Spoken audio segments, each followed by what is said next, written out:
मिस्त्री बहुत अच्छा हो लेकिन बिल्डिंग मटेरियल खराब हो तो घर सुरक्षित नहीं होता। डॉक्टर बहुत अच्छा हो लेकिन दवा घटिया हो, शरीर सुरक्षित नहीं होता। इसी तरीके से शासक बहुत अच्छा हो, नियम कानून घटिया हो तो राष्ट्र सुरक्षित नहीं होता, किसी भी समस्या का स्थायी समाधान नहीं होता। मोदी जी बहुत अच्छे हैं, मेहनती हैं, ईमानदार हैं, देश के लिए कुछ करना चाहते हैं, लेकिन कानून तो घटिया है। ये 1860 का इंडियन पिनल कोड आज भी चल रहा है और ये इस कानून को मैकाले ने देश को गुलाम बनाने के लिए बनाया था। 1860 का जो आईपीसी है ये इस देश में भ्रष्टाचार खत्म करने के लिए नहीं बनाया था, अलगाववाद खत्म करने के लिए नहीं बनाया था, जिहाद खत्म करने के लिए नहीं बनाया था, न अपराध खत्म करने के लिए बनाया था। ये मैकाले ने बनाया था भारत को गुलाम बनाने के लिए और आज भी ये चल रहा है। इसीलिए कोई भी समस्या समाधान नहीं हो रहा है। 1861 का पुलिस एक्ट आज भी चल रहा है, उसको अंग्रेजों ने बनाया था इस देश को गुलाम बनाने के लिए। वो कानून आज भी चल रहा है, इसलिए पुलिस की रवैया वैसे की वैसी है। पुलिस सत्ता के अधीन है, सत्ता के इशारे पे काम करती है, सत्ता जहां का कहती है वहां पे जाके बुलडोजर चलाती है, जहां नहीं कहती है वहां चुपचाप बैठी रहती है। 1872 का एविडेंस एक्ट जो अंग्रेजों ने बनाया था वो इस देश में न्याय करने के लिए नहीं बनाया था, बल्कि इस देश के राष्ट्रभक्तों को सजा देने के लिए बनाया था। चूंकि कानून आज भी चल रहा है तो वही न्यायिक व्यवस्था है, वही कानून है, इसलिए आज भी न कश्मीर के अलगाववादियों को सजा हुई, न बंगाल में जिहादियों को सजा हुई, न केरल के चरमपंथियों को सजा हुई, और मणिपुर जल रहा है। मैं गारंटी के साथ कहता हूं इसमें 2-4 को सजा हो जाएगी, बाकी सबको नहीं होगी। दिल्ली दंगा हुआ था, हजारों की संख्या में सिख मारे गए थे, किसी को सजा हुई क्या? बिट्टा कराटे जिसने पब्लिकली कहा था मैंने मारा है, उसको सजा हुई क्या? यासीन मलिक जिसने पब्लिकली कहा मैंने मारा है, उसको सजा हुई क्या? बंगाल में इतना बड़ा नरसंहार हुआ, किसी को सजा हुई? सिख दंगों में इतना नरसंहार हुआ सिखों का, किसी को सजा हुई? बाकी तो छोड़िए, 70,000 करोड़ का 2G घोटाला, कॉमनवेल्थ घोटाला हुआ था, किसी को आजीवन कारावास फांसी हुई। 1,76,000 करोड़ का 2G घोटाला हुआ, किसी को आजीवन कारावास फांसी हुई। 1,76,000 करोड़ का कोयला घोटाला हुआ था, किसी को आजीवन कारावास फांसी हुई। 1993 में जो बम ब्लास्ट हुआ था जिसमें बड़े बड़े पॉलिटिशियन शामिल थे, वोहरा कमेटी, आप गूगल करिएगा, वोहरा कमेटी ने बहुत साफ साफ कहा था कि बहुत सारे उसमें सांसद, विधायक, मंत्री शामिल थे जिन्होंने दाऊद की मदद किया, उनको सजा हुई क्या? वो तो पार्टी अध्यक्ष बन के बैठे हुए। इसलिए कह रहा हूं, इस देश को अगर सुरक्षित बनाना है तो सबसे पहले हमें किसानों से सीखना पड़ेगा। किसान क्या करता है? अच्छा बीज बोने के पहले जुताई करता है, गुड़ाई करता है, निराई करता है, खरपतवार की सफाई करता है। इसके बावजूद अगर खरपतवार बचता है तो उसमें पेस्टिसाइड डाल देता है। हमने वो काम नहीं किया, इसलिए आज देख लीजिए जिनके पास 10-10 हज़ार करोड़ की बेनामी संपत्ति है वो पार्टी बना के बैठे हुए हैं, कभी बेंगलोर में मीटिंग कर रहे हैं, कभी मुंबई में मीटिंग कर रहे हैं और संसद नहीं चलने दे रहे। अगस्ता वेस्टलैंड स्कैम था, सजा हुई क्या? नहीं हुई। वाड्रा का इतना बड़ा घोटाला था, सजा हुई क्या?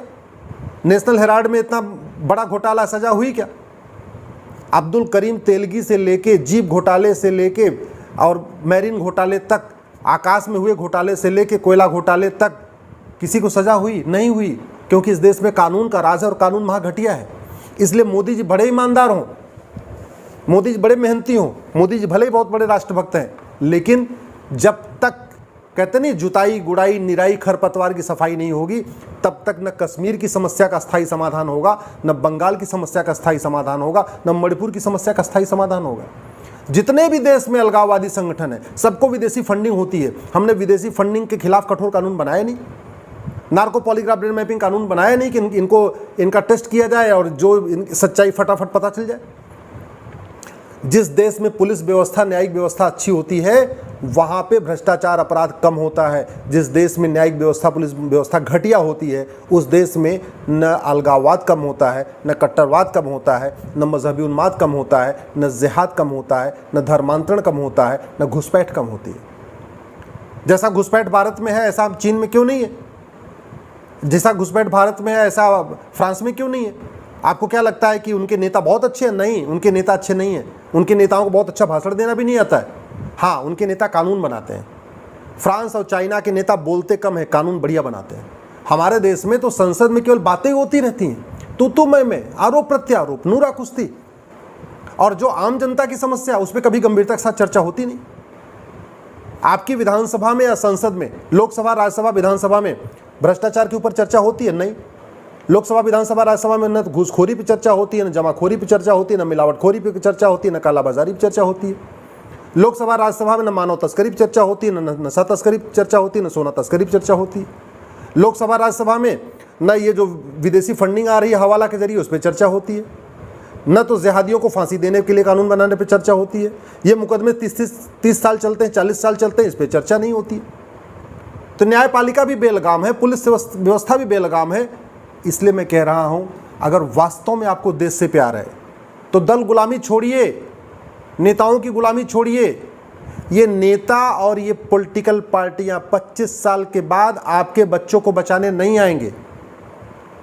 और अभी मणिपुर में तो आपको दिख रहा है, जो कुछ मणिपुर में हो रहा है वो नागालैंड में भी हो रहा है, वो मेघालय में भी हो रहा है, वो सिक्किम में भी हो रहा है, अरुणाचल में भी हो रहा है, वो केरल में भी हो रहा है, और बहुत जल्दी जो आपने मणिपुर में देखा है ये आपको झारखंड में भी दिखाई पड़ेगा। आपने जो कुछ मणिपुर में देखा है या कश्मीर में देखा है आपको मेवात में भी दिखाई पड़ेगा। जो आपने मणिपुर में देखा है या आपने कश्मीर में देखा है, बंगाल में देखा है, असम में भी दिखाई पड़ेगा, और गुजरात के भुज और कच्छ में भी दिखाई पड़ेगा। 300 तहसीलों की डेमोग्राफी बदल चुकी है। जो हमारे भारत के बॉर्डर के एरिया हैं, 300 तहसीलों की डेमोग्राफी बदल चुकी है। घुसपैठियों को क्यों नहीं उनके ऊपर एनएसए लगाया जा रहा है? हमने आज तक न घुसपैठ को देशद्रोह घोषित किया, न धर्मांतरण को देशद्रोह घोषित किया। तो घुसपैठी भी आराम से रह रहे हैं, धर्मांतरण कराने वाले भी आराम से रहे। मैं आपको गारंटी के साथ कहता हूँ, ऐसा कानून बनाया जा सकता है कि घुसपैठिए भारत में आना तो छोड़िए, जो भारत में है ये अपने आप भाग जाएंगे। बिना एनआरसी किए घुसपैठिए भाग जाएंगे, मैं गारंटी के साथ कहता हूं। केवल नार्को पॉलीग्राफ ब्रेन मैपिंग कानून बना दिया जाए, घुसपैठियों की 100% प्रॉपर्टी जब्त करने और कम से कम 20 साल की सजा देने के लिए कानून बनाया जाए। घुसपैठ को देशद्रोह घोषित किया जाए, घुसपैठ को राष्ट्रीय सुरक्षा के लिए खतरा घोषित किया जाए, घुसपैठ को राष्ट्रीय अखंडता के लिए खतरा घोषित किया जाए, घुसपैठ को एक ऑर्गेनाइज्ड क्राइम घोषित किया जाए। जैसे ही इसको घोषित कर देंगे, घुसपैठियों पर एनएसए लगना शुरू हो जाएगा, घुसपैठियों पे यूएपीए लगना शुरू हो जाएगा, घुसपैठियों के ऊपर गैंगस्टर एक्ट लगना शुरू हो जाएगा, घुसपैठियों को 100% प्रॉपर्टी जब्त होना शुरू हो जाएगी, घुसपैठियों को 20 से 50 साल सजा मिलना शुरू हो जाएगी। 2-4 को सजा दीजिए, बाकी अपने आप रोहिंग्या म्यांमार भाग जाएंगे और बांग्लादेशी बांग्लादेश भाग जाएंगे। कानून बनाना पड़ेगा। धमकी देने से, तूतू मैं करने से, आरोप प्रत्यारोप करने से, नूरा कुश्ती करने से, कैंडल मार्च करने से न घुसपैठ खत्म होगी न धर्मांतरण खत्म होगा। ऐसा कौन सा राज्य है नहीं है, ऐसा कौन सा राज्य है भारत का जहां घुसपैठिए नहीं है और जहां धर्मांतरण नहीं हो रहा है?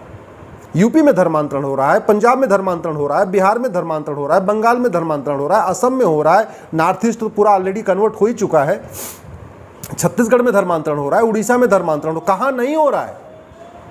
और एक बात और ध्यान रखिएगा, जब ये आगजनी होगी, जब दंगा होगा, जब जिहाद बढ़ेगा, जब मजहबी उन्माद बढ़ेगा, जब आतंकवाद बढ़ेगा, कोई नेता नहीं मारा जाएगा, मारे जाएंगे आप और हम, मारा जाएगा आपका परिवार, हमारा परिवार, जलेंगे आपके बच्चे और हमारे बच्चे। इसलिए मैं फिर से कह रहा हूँ, दल गुलामी छोड़ दीजिए, कठोर कानून की मांग करिए, अपने सांसद विधायक से मिलिए और अच्छी तरीके समझ लीजिए, वर्ल्ड क्लास एयरपोर्ट बनाने से आतंकवाद, अलगाववाद खत्म नहीं होता। फ्रांस के पास वर्ल्ड क्लास एयरपोर्ट था, वर्ल्ड क्लास हाईवे था, वर्ल्ड क्लास शॉपिंग मॉल था, वर्ल्ड क्लास हॉस्पिटल है, वर्ल्ड क्लास यूनिवर्सिटी है। फ्रांस ने भी मंगलयान छोड़ा हुआ है, फ्रांस ने भी चंद्रमा पे सैटेलाइट छोड़ा हुआ है, फ्रांस यूएन का परमानेंट मेंबर भी है, और फ्रांस के पास राफेल भी है। कुछ काम नहीं आया, 15 दिन जला है फ्रांस। वैसे ही भारत में देख लीजिए, वर्ल्ड क्लास इकोनॉमी है, सब कुछ है, बड़े बड़े एक्सप्रेसवे हैं, हाईवे है, मेहनती प्रधानमंत्री, मेहनती मुख्यमंत्री, ईमानदार प्रधानमंत्री, राष्ट्रभक्त प्रधानमंत्री, सबसे बड़ा संगठन, सब कुछ है, बड़े बड़े महामंडलेश्वर, बड़े बड़े नेता, कोई काम नहीं आए। कश्मीर भी जला, दिल्ली भी जला, मणिपुर भी जल रहा है, केरल भी जल रहा है, बंगाल भी जल रहा है, असम के किनारे की पूरी डेमोग्राफी बदल चुकी है, 9 राज्यों में हिंदू खत्म हो चुके हैं, 200 जिलों की डेमोग्राफी बदल चुकी है, 300 तहसीलों की डेमोग्राफी बदल चुकी है। अगर अपने बच्चों की चिंता है, भविष्य की चिंता है, अपने आने वाले टाइम में आपको लगता है कि आपकी बहन बेटियां सुरक्षित रहें, आपके नाती पोते सुरक्षित रहें, तो प्लीज़ अपने अपने सांसद से जाके मिलिए, कठोर कानून की मांग करिए। कानून बनाने की कोई लागत नहीं आती है, वर्ल्ड क्लास कानून मुफ्त में बन सकता है। इसलिए जब तक कानून नहीं बनेगा तब तक भारत का समस्याओं का स्थायी समाधान नहीं होगा।